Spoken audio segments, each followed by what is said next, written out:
Hi guys, welcome back to Junaid TechWala.com. In today's video, I will show you how to remove extra lines between these lines in bulk with the help of Notepad++. Yes, with Notepad, we can remove all the spaces between the lines in a single shot. We have simple steps, so let's get started. So I'm using method 1. First, select all the lines, click on edit, go to the line operations. Under the line operation, you can see this remove empty lines option. Click to this. You can see all the spaces has been removed between the lines. We have another method also to remove the spaces between the lines. Just control A, control H.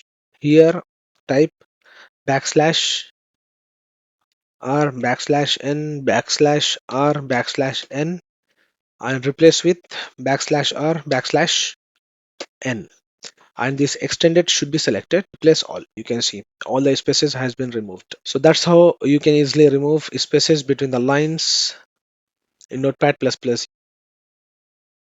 Please subscribe to JunaidTechWala.com. We'll see you in the next video.